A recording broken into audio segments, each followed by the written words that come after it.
हिंगोलीत भाजपच्या बैठकीत गोंधळ झालाय। भाजपला उमेदवारी न मिळाल्याने आता कार्यकर्ते आक्रमक झालेत। कार्यकर्त्यांनी खुर्च्या उचलत यावेळी गोंधळ घातलाय। भाजप आमदार तानाजी मुटकुळेंसमोर हा गोंधळ झालेला आहे।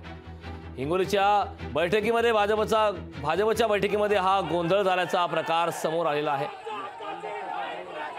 भाजपला उमेदवारी न मिळाल्याने आता कार्यकर्ते आक्रमक झालेत। कार्यकर्त्यांनी खुर्च्या उचलत गोंधळ घातलाय। भाजप आमदार तानाजी मुटकुळेंसमोर हा गोंधळ घालण्यात आला।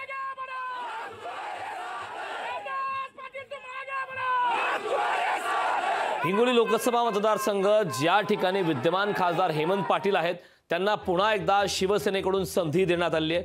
मात्र या ठिकाणी खरं तर हा मतदारसंघ शिवसेनेचा पारंपरिक असला मतदारसंघ शिवसेनेचा बालेकिल्ला मानला होता। मात्र या ठिकाणी यावेळी भाजपने उमेदवारीसाठी आग्रही भूमिका घेतली होती। मात्र आता उमेदवारी जाहीर झाल्याच्या नंतर भाजपच्या बैठकीमध्ये कार्यकर्त्यांनी गोंधळ घातल्याचा प्रकार आता समोर आलाय।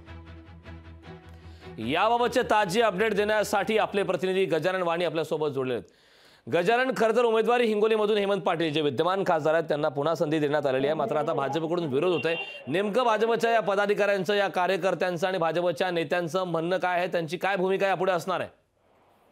नक्कीच, कारण आपण बघितलं असेल की हिंगोली लोकसभेवरती भाजपनं दावा केला होता। त्यानंतर भाजपनं दावा करून देखील जे शिवसेनेचे हेमंत पाटील आहेत त्यांना या हिंगोलीमध्ये उमेदवारी देण्यात आलेली आहे। त्यामुळे हिंगोलीमध्ये अनेक भाजपाचे कार्यकर्तेसह नेते नाराज आहेत। अनेक वेळा हिंगोलीचे आमदार तानाजी मुटकुळे यांनी देवेंद्र फडणवीसांच्या भेट घेतल्या होती। हिंगोलीमध्ये जे हेमंत पाटील उमेदवार आहेत ते निवडून येऊ शकत नाहीत।